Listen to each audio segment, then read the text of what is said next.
Mr. Moyle, you want to come up here? All right. Heck yeah. I'd love to come up. You may not know this about me. I hate mics and I hate public speaking. I like the farming thing better. I'm Mike Moyle, born and raised in Idaho. Oh, you got you right on that. I don't like kissing, and I don't like kissing mics either. Kind of like Elvis. I like the name Mike. My wife and I have 5 children and 10 grandchildren. We were visiting about this earlier tonight. The reason you don't kill the children is for the grandchildren. The grandchildren are the best. I farm for a living. Still, I say I farm between the houses now. I've got cattle over by Eagle. I've got corn in midfields from North Nampa, where I was planting corn this afternoon, to Middleton, from Middleton to Star into Eagle. I also have a dryland farm in North Idaho. And dryland farming, I don't count that as farming because you plant it and you harvest it. You don't have all the watering. It's a little different deal. And a little bit of farm ground in eastern Idaho. Been blessed, though, to live in Idaho my whole life. I used to be able to ride my horse, and this is no lie, when I was 6, I would ride my horse from Star to our other farm in Meridian. You know, so I've been here and seen the change, and I thoroughly understand why a lot of our friends in this group today are new to Idaho and why you came here. We have the best daggum state in the nation, the very best. And having been an Idaho person and born and raised here, I have what's best at Idaho in my heart. You may hear rumors about that not being true, but I guarantee you do. I ran for the legislature for one reason. I hate taxes. How many of you knew that Idaho's income tax rate used to be 8.2%? 8.2. It's now 5.9, 5.695. Those were all my bills. It's flat now in Idaho, by the way, which is good. Bifurcated taxes is nothing more than socialism. To punish somebody to make a lot of money is not a good thing. You also have the first 5,000 exempt. That was my goal when I ran for the legislature. One of the hardest things for me in the legislature, though, is things don't happen fast. You got to do them incrementally, little bites. And that, I'm a get it done kind of guy, so you have to do a little bit at a time. I was glad that you brought up property taxes. Property taxes, so you understand, are not collected at the state level. None of that money goes to the state. Brandon, you're right. Everything is collected locally and spent locally. How many of you have been to a hearing when Star had their hearing on their budgets last August? Star actually had 5 people. That was one of the most. Most people never show up. Last year we did a bill, my bill, and what we did was we cut to House Bill 292, we cut property taxes, and you saw that this year, $317 million. How much do you think the local governments raised their budgets last year? Almost $100 million. Almost a third of that 1 year went away. And they're gonna do it again this August. When you get your tax bill in December, you're gonna go, why did my taxes go up? Your taxes didn't go up because the legislature didn't send more money there. We did another bill this year, by the way, just put another $75 million in it. Your taxes went up because of local decisions. So I encourage you, get involved in those local decisions if you're worried about your property taxes, because there's a point where, like you said, it's gotta be taken care of there.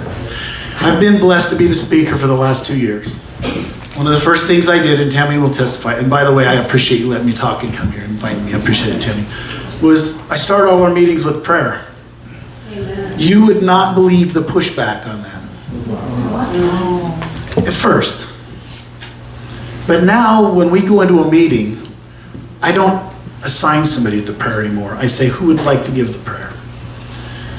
And within 2 years now, you have everybody wanting to give the prayer. That change has changed the whole dynamics on the House side. We're very blessed on the House side.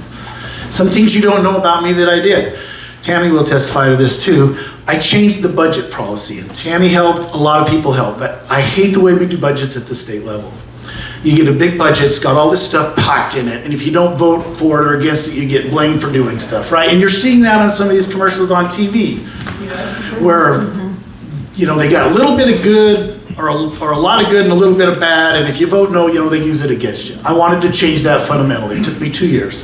The first year I changed the budget process. I said, you senators are gonna vote in the committee, it's a joint committee, you're gonna vote separate from the House members, because the speaker, I want control of my guys. Because if you mess up, I'm gonna kill it. The second thing I did, which was last year, is we went in and I said, all right, now we're gonna do a maintenance budget.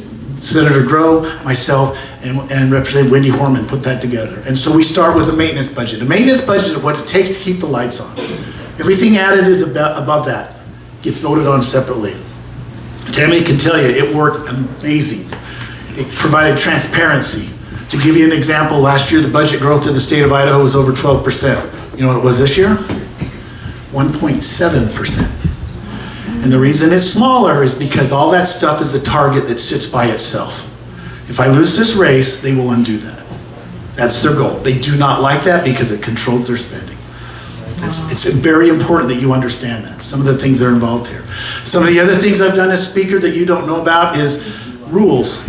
Do you understand what the rules are? Have you watched the national government and how they don't get anything done and how everything's done through a regulation? It's not a bill. It's published in the registry and 30 days later you have to abide by it. It's the law. It's an abuse, in my opinion, of the executive branch, but they do it, and they do it in every state. We pass a law, the executive branch makes a rule to enforce that law, right? They make a rule that has the effect of law, but the problem is before we did what's taken me many years, Tammy was there when we started on the House side, we finally got it done on the speaker. Before one individual could get that rule that has an effect on all of your lives and put it in their drawer and shut the drawer, and it became the law of the state of Idaho. What you don't know is the last 2 years we've changed this. One of the bills that I fought for years, we always called it House Bill 100. What we do now is when the executive branch hands us a rule, it has to pass the Senate and it has to pass the House like any other bill. And if it doesn't, it's dead. Huge change. The regulation in Idaho you hear about, we're the least regulated state. A lot of that is because of that. It took me years to get that done. The other thing we did this year was a bill that the Goldwater Institute gave me big kudos on, is I wanted to make sure that when a judge looked at a rule, he had to look at it in neutral. He didn't have a difference for the executive branch. We got that done this year. That made national news. That's a big deal. Idaho is set now on the rulemaking process better than any state in the nation. We got it done, and it benefits all of you in this room because it keeps one branch from overriding the other. One last thing I'll tell you about, I could go on for the things I've done, but one last thing I want you to know about. Our judges in Idaho, when our founding fathers created Idaho, they had a big debate on judges, right? Should judges be elected or appointed? They had what was called the Missouri model, and the Missouri model was a model where the governor would appoint them, but the Senate confirmed the judges. And our founding fathers in Idaho said, no, we want to vote. We want our judges to be voted on. And that's what's in your Constitution. And that worked really well until about 1967, 68.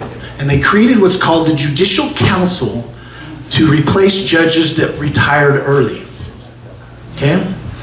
And that Judicial Council is controlled by the Chief Justice of the Idaho Supreme Court. Kind of a conflict, don't you think? A judge picking a judge. And then it's full of a whole bunch of attorneys.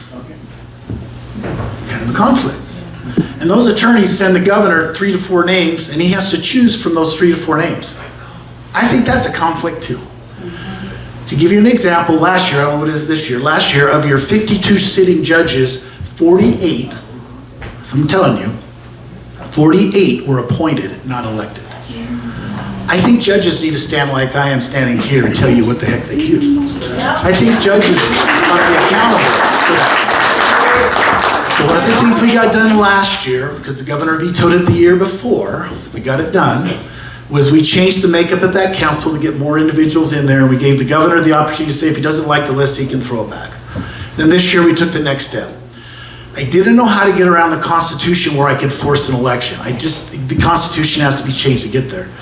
So at the end of the session, I thought, all right, can't get them with a hammer, maybe I can get them with a carrot.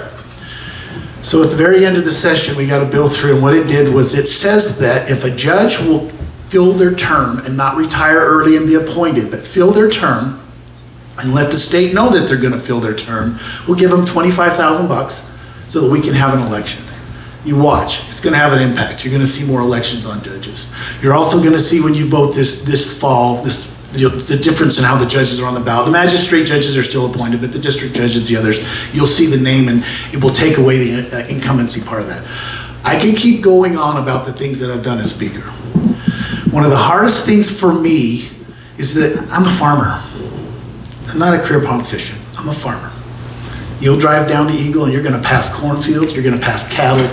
Those are mine. That's what I do. where you live are probably fields that I farmed when I was younger. And so I appreciate that everybody's coming here, but I hate the misinformation and the lies about me that go on. So do me a favor. Before you believe some crap, call me up. If you leave your number, I'll call you back. A lot of people want me to just text. I don't text, I want to talk. But know that some of the stuff you're hearing isn't true. Know that a lot of you came to Idaho because Idaho is where you wanted to be, and Idaho is a bastion that you all came to because it's the best damn state in the nation. Be careful, because those of us that helped create it are the ones that are sometimes getting blamed for stuff that people don't understand why we did what we did. Trust me.